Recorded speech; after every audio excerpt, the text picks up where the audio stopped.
جب جنت کی سردار نے سر جھکایا، خاموشی کا مطلب کنواری بچی کی ہاں ہوتا ہے، یا ہاں دونوں طرح ہے، زیادہ خاموش آپ خاموش ہیں، خاموشی کا مطلب ہے کہ ٹھیک ہے ابا جان، پھر آپ فوراً باہر نکلے، علی لوگوں کو جمع کرو، ایسے مجمع جمع ہو گیا، پھر میرے نبی نے نکاح پڑھایا، سارے مجمع کو کھجور کھلائی، شہد کا پانی پلایا۔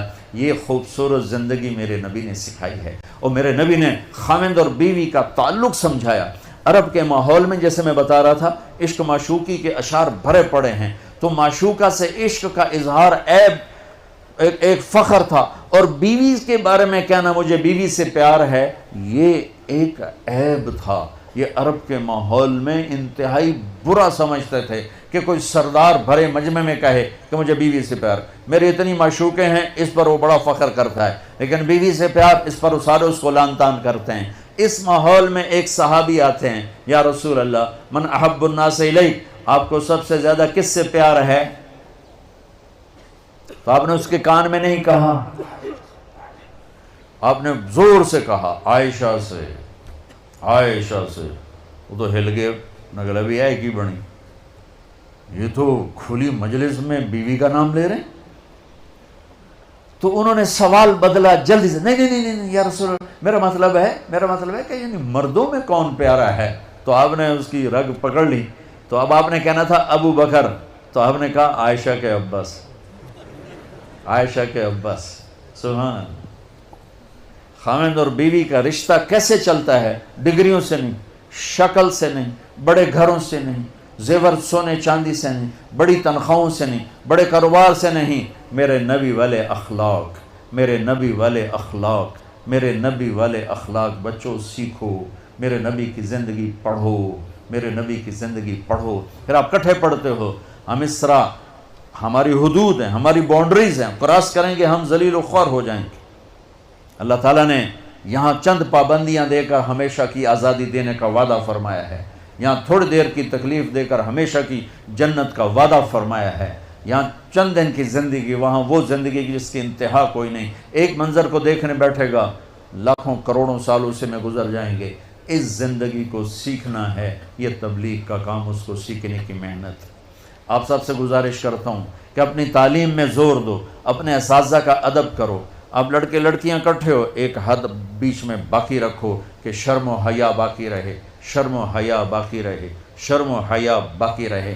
اپنے دامن کو پاک صاف رکھو، اس کی وہ قیمت لگے گی کہ فرشتے بھی تمہارے آ کے پاؤں چومیں گے اور تمہارے ہاتھ چومیں گے کہ پاک دامنی اتنی بڑی چیز ہے، اتنا بڑا زیور ہے۔ جہاں بھی ہو نماز کا وقت ہو جائے نماز نہ چھوڑو۔ والدین زندہ ہیں، کبھی ان کے سامنے اونچی نہ بولو، وہ زیادتی بھی کریں تو چپ کر کے معاف ہو۔ شادیاں ہو جائیں تو بیوی خاوند کے لیے، خاوند بیوی کے لیے ایسے اخلاق لے کر آؤ کہ آپ کے گھر ہمیشہ آباد رہیں۔ اس کے لیے میرے نبی کی سیرت پڑھو، میرے نبی کی زندگی پڑھو۔ میں نے آپ کو بتایا میرے نبی نے اللہ کا دیدار کیا، اس کے باوجود آپ فرما رہے ہیں عائشہ مجھے جب سے پتہ چلا ہے تو جنت میں میری بیوی ہے، مجھے تو موت ہی اچھی لگنے لگ گئی۔ یہ اظہار محبت تھا صرف ہمیں سکھانے کے لیے، سکھانے کے لیے۔ حضرت میمونہ کے گھر میں آپ تھے، آپ کو پیشاب آیا، باہر گئے، حضرت میمونہ کی آنکھ کھلی تو بستر خالی، ان کو شیطان نے چکر دے دیا کہ یہ تو کسی دوسری بیوی کے پاس چلے گی، سوکن پنا، انہوں نے کنڈی لگا دی۔ میرے نبی آئے، دستک دی، میمونہ دروازہ کیوں بند کیا؟ کہا مجھے چھوڑ کے دوسری بیوی کے پاس کیوں گئے؟ کہنے لگے ارے اللہ کی مندی میں کہاں گیا، میں تو پیشاب کرنے گیا تھا، انی حاقنن، مجھے پیشاب آیا تھا بہت زور کا۔ کہا نہیں پیشاب نہیں ہے، کہیں اور گئے۔ وہ تھا کہ حضرت عائشہ کے پاس گئے ہوں گے، تو وہ سوکن پنے میں یہ چلتا تھا، یہ دھڑے تھے، حضرت عائشہ، حضرت حفصہ، حضرت ام سلمہ، حضرت سودا، یہ چار بیگمات ایک طرف تھیں، اور باقی جو ان الابرار یشربون من کاس کان مزاجھا کافورا، نیک لوگ شراب کی سرائی اٹھائیں گے اور گلاس میں ڈالیں گے اور پئیں گے۔ یہ ہے نیچلی کلاس۔ ایک ہے مڈل کلاس جنت کی، یسقون فیہا کاسا کان مزاجھا زنجبیلا، انہیں جنت کے نوکر، جنت کی لڑکیاں، جنت کی حوریں، ان کی اپنی بیویاں گلاس بھر کے پیش کریں گی، یہ پئیں گے، ان کو پلایا جائے گا۔ ایک اس سے VIP درجہ ہے، وہ ہے وَسَقَاهُمْ رَبُّهُمْ شَرَابًا طَهُورًا، وہاں اللہ خود انہیں پلا رہا ہوگا، پلانے والا اللہ ہوگا، سبحان اللہ۔ تو وہ کہیں گے یا اللہ آپ ہمیں اتنا بڑا پروٹوکول کیوں دے رہے ہو؟ تو اللہ کہیں گے إِنَّ هَذَا كَانَ لَكُمْ جَزَاءً وَكَانَ سَعْيُكُمْ مَشْكُورًا، یہ تم نے جو مجھے دنیا میں راضی کیا، یہ اس کے بدلے میں تمہیں عزت دے رہا ہوں کہ آج آؤ، آج تمہارا رب تمہیں خود پلانے والا ہے۔ تو بچوں، یہ ایک مسافر خانہ زندگی ہے، اس کی زندگی کے کچھ آداب ہیں۔ قرآن پڑھو، اپنے نبی کی زندگی پڑھو، اپنی تعلیم میں دیانتداری کے ساتھ پڑھو، جی لگا کے پڑھو۔ مجھے کالج میں تو پڑھنا نصیب نہ ہوا، اسکول میں، کہ مجھے پڑھنے کا کوئی شوق نہیں تھا، ذہن اچھا تھا، حافظہ اچھا تھا، پاس میں ہو جاتا تھا۔ اور پاس بتاؤں کیسے ہوتا تھا؟ امتحان سے پہلے نماز شروع کر دیتا تھا، بڑے خوش و خضوع کے ساتھ، اور رو رو کے دعائیں مانگیں، یا اللہ کچھ نہیں حمدہ مہربانی کر۔ اب صبح کیمسٹری کا پیپر ہے اور ایڈی موٹی کتاب میرے اگو پئی، ہوں میں کتھوں پڑھاں تے کتھوں چھڈاں، کتاب سامنے، عشاء کی نماز پڑھ کے آ کے کتاب سامنے، یا اللہ صبح جو پیپر آنا ہے نا، ایدے وچوں کٹ دے، تیری بڑی مہربانی، بسم اللہ۔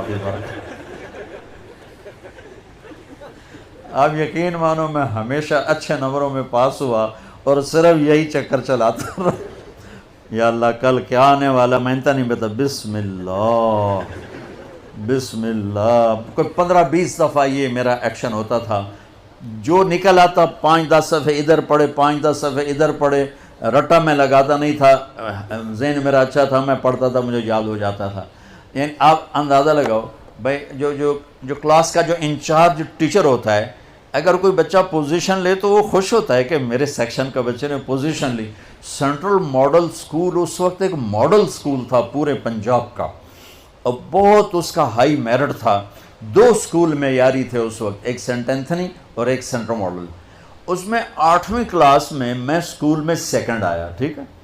اب میرے ٹیچر کو تو پتہ ہے میں تو پڑھتا ہی نہیں ہوں، اب وہ خوش ہونے کی بجائے کہ مجھے پیش کرتا، بھائی ماشاءاللہ ہمارا بچہ پورے سکول میں سیکنڈ آیا، مجھے بلا کے یہاں سے کان مروڑا، اوے تو پڑھتا تو ہے نہیں، تو سیکنڈ کیوں آیا ہے، تو نقل ماری ہے؟ میں کہا استاد جی نے بسم اللہ پڑھی۔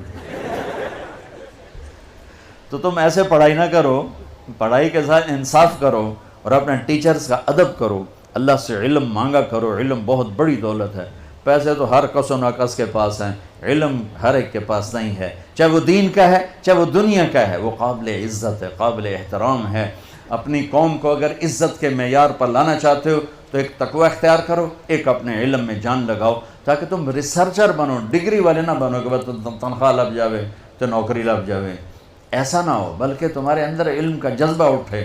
اور اس سارے مجمع میں آپ سارے، یہ بچیاں بیٹھی ہیں، آپ بیٹھے ہو، اب سارے نوجوانوں کو آپس میں کھٹبٹ بھی ہوگی، ٹھاٹھیا بھی ہوگا، اگر کسی سے نہیں بولتے ہو تو میں ہاتھ جوڑتا ہوں، ہاتھ جوڑتا ہوں، اٹھ کے صلح کر لینا، اٹھ کے گلے لگ جانا۔ اللہ کو پسند نہیں 2 مسلمان آپس میں لڑے ہوئے ہوں، اللہ کو پسند نہیں 2 مرد 2 عورتیں، 2 بچیاں 2 بچے آپس میں وہ نفرت کرتے ہوں، یہ اللہ کو پسند نہیں ہے۔ تو یہ میں تمہارے سامنے ہاتھ جوڑتا ہوں، ان بچیوں کے سامنے بھی ہاتھ جوڑتا ہوں، کسی سے لڑے ہوئے تو صلح کر لینا، معاف کر دینا، اللہ معافی کو پسند کرتا ہے، تم بھی معاف کرو گے اللہ تمہیں معاف کرے گا۔